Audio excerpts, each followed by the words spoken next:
Fire service তো এখনো আইতেছে না।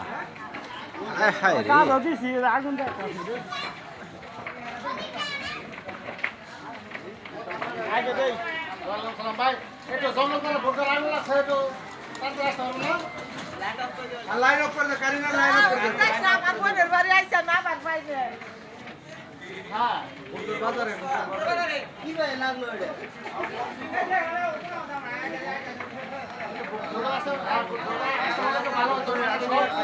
লাইনটা একটু অফ করে দেন কারে তুমি ফোন দিছ জঙ্গলপাড়া বুটঘর জামালপুর কুদার যে স্পিডে আগুন জ্বলতেছে। জামালপুর সদর